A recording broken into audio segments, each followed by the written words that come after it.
राधे राधे मित्रों, पुराणों की कथा में आपका हार्दिक स्वागत है।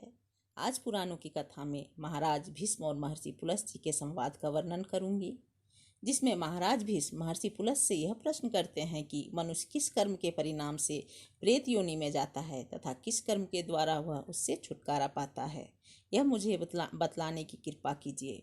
तब महर्षि पुलस्त्य बोले, हे राजन, मैं तुम्हें ये सब बातें विस्तार से बतलाता हूँ, सुनो। जिस कर्म से जीव प्रेत होता है तथा जिस कर्म के द्वारा देवताओं के लिए भी दुस्तर घोर नरक में पड़ा हुआ प्राणी भी उससे मुक्त हो जाता है, उसका वर्णन करता हूँ। प्रेत योनि में पड़े हुए मनुष्य सत्पुरुषों के साथ वार्तालाप तथा पुण्य तीर्थों का बारंबार कीर्तन करने से उससे छुटकारा पा जाते हैं। प्राचीन काल में कठिन नियमों का पालन करने वाले एक ब्राह्मण थे जो पृथु नाम से विख्यात थे। वे सदा संतुष्ट रहा करते थे।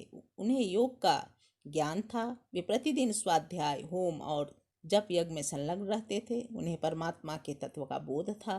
वे सदा साम दाम क्षमा से युक्त रहते थे। उनका चित्त अहिंसा धर्म में स्थित था। वे सदा अपने कर्तव्य का ज्ञान रखते थे। ब्रह्मचर्य, तपस्या, पितृकार्य और वैदिक कर्मों में उनकी प्रवृत्ति थी।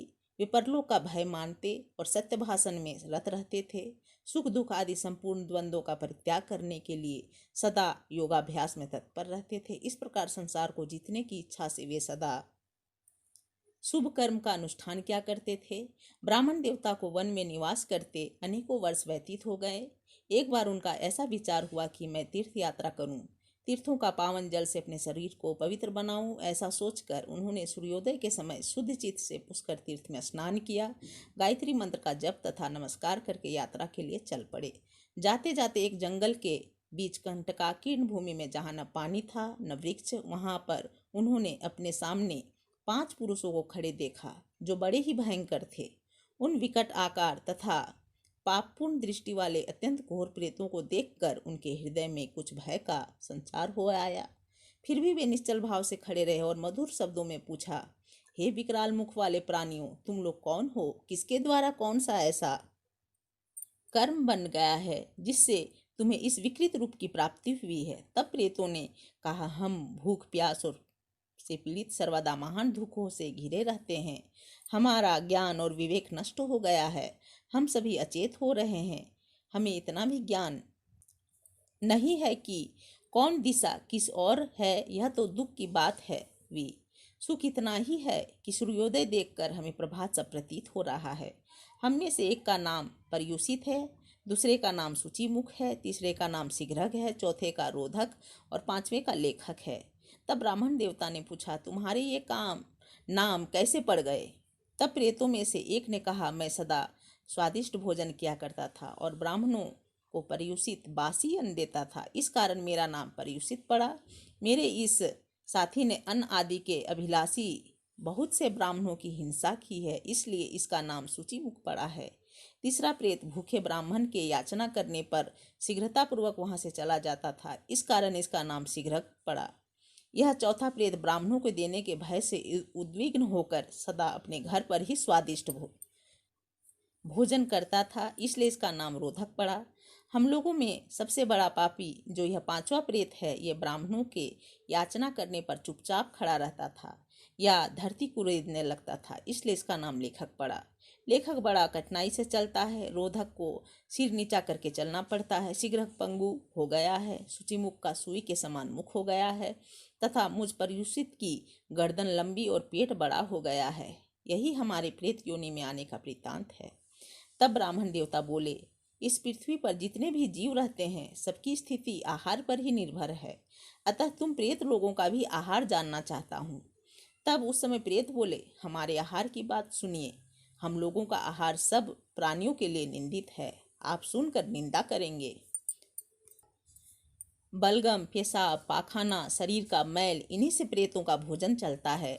जिन घरों में पवित्रता नहीं है वहीं प्रेत भोजन करते हैं। जो घर स्त्रियों के द्वारा दग्ध और छिन्न भिन्न है, जिनके सामान इधर उधर बिखरे पड़े होते हैं तथा जिनके घर मल मूत्र के द्वारा घृणित अवस्था में पहुंच चुके हैं, उन्हीं के घरों में प्रेत भोजन करते हैं। जिन घरों में मानसिक लज्जा का अभाव है, पतितों का निवास है तथा जहाँ के निवासी लूटपाट का काम करते हैं, वहीं प्रेत भोजन करते हैं। जिस घर में भगवान को भोग नहीं लगता तथा वेद मंत्रों का उच्चारण नहीं होता, होम और व्रत नहीं होते, वहाँ प्रेत भोजन करते हैं। जिस घर में गुरुजनों का आदर नहीं होता, जिन घरों में स्त्रियों का प्रभुत्व है, जहाँ क्रोध और लोभ ने अधिकार जमा लिया है, वहीं प्रेत भोजन करते हैं। तब प्रेतों ने ब्राह्मण देवता को कहा, तुम नियमों का दृढ़ता से पालन करने वाले हो, इसलिए प्रेत योनि से दुखी होकर हम तुमसे पूछ रहे हैं, बताओ कौन सा कर्म करने से जीव प्रेत योनि में नहीं पड़ता। तब ब्राह्मण पृथु ने कहा, जो मनुष्य 1 रात्रि का, 3 रात्रियों का तथा कृष्ण चांद्रायन आदि अन्य व्रतों का अनुष्ठान करता है, वह कभी प्रेत योनि में नहीं पड़ता।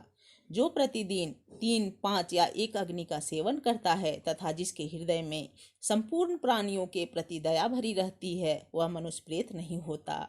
जो मान अपमान में, स्वर्ण और मिट्टी के ढेले में तथा शत्रु और मित्र में समान भाव रखता है, वह प्रेत नहीं होता। देवता, अतिथि, गुरु तथा पितरों के पूजा में सदा प्रवृत्त रहने वाला मनुष्य भी प्रेत योनि में नहीं पड़ता। शुक्ल पक्ष में मंगलवार के दिन चतुर्थी तिथि आने पर उसमें जो श्रद्धापूर्वक श्राद्ध करता है, वह मनुष्य प्रेत नहीं होता। जो मनुष्य तृष्णा और आसक्ति से रहित, क्षमावान और दानशील है, वह प्रेत योनि में नहीं जाता है। जो मनुष्य गौ, ब्राह्मण, तीर्थ, पर्वत, नदी और देवताओं को प्रणाम करता है, वह मनुष्य प्रेत नहीं होता। तब प्रेतों ने ब्राह्मण से कहा, आपके मुख से नाना प्रकार के धर्म सुनने को मिले, अब हमें यह बताइए, किस कर्म से मनुष्यों को प्रेत योनि में जाना पड़ता है। तब ब्राह्मण पृथु ने कहा, यदि कोई द्विज, विशेषतः ब्राह्मण, शूद्र का अन्न खाकर उसे पेट में लिए ही मर जाता है, तो वह प्रेत होता है। जो आश्रम धर्म का त्याग करके मदिरा पीता है, पराई स्त्री का सेवन करता है तथा प्रतिदिन मांस खाता है, उस मनुष्य को प्रेत होना पड़ता है। जो ब्राह्मण यज्ञ के अनधिकारी पुरुषों से यज्ञ करवाता है, अधिकारी पुरुषों का त्याग करता है, शूद्र की सेवा में रत रहता है, वह प्रेत योनि में जाता है। जो मनुष्य मित्र की धरोहर को हड़प लेता है, शूद्र का भोजन बनाता है, विश्वासघात करता है और कूटनीति का आश्रय लेता है, वह निश्चय ही प्रेत होता है। ब्रह्म हत्यारा, गौघाती, चोर, शराबी तथा भूमि और कन्या का अपहरण करने वाला निश्चय ही प्रेत होता है। जो पुरोहित नास्तिकता में प्रवृत्त होकर अनेकों ऋत्विजों के लिए मिली हुई दक्षिणा को अकेले ही हड़प लेता है, वह निश्चय ही प्रेत होता है। विप्रवर पृथु जब इस प्रकार उपदेश कर रहे थे, उसी समय आकाश में सहसा नगाड़े बजने लगे। हजारों देवताओं के हाथ से छोड़े हुए फूलों की वर्षा होने लगी। प्रेतों के लिए चारों ओर से विमान आ गया और आकाशवाणी हुई। इन ब्राह्मण देवता के साथ वार्तालाप और पुण्य कथा का कीर्तन करने से सब प्रेतों को दिव्य गति प्राप्त हुई है। सत्संग के प्रभाव से उन प्रेतों का उद्धार हो गया है। तब महर्षि पुलह जी महाराज भीष्म को कहते हैं कि तुम सत्पुरुषों के साथ सत्संग करो। यह 5 प्रेतों की कथा संपूर्ण धर्मों का तिलक है। जो मनुष्य इसका 1 लाख पाठ करता है, उसके वंश में कोई प्रेत नहीं होता। जो मनुष्य अत्यंत श्रद्धा और भक्ति के साथ इस प्रसंग का बारंबार श्रवण करता है, वह भी प्रेत नहीं होता। मित्रों, यह कथा पुराणों का सार गर्भित कथा है। इस कथा का हमें बारंबार श्रवण करना चाहिए। यदि आपको हमारा वीडियो अच्छा लगा तो लाइक और ज़्यादा से ज़्यादा शेयर करें, जिससे कथा के माध्यम से औरों का भी भला हो। तब तक के लिए जय श्री राधे।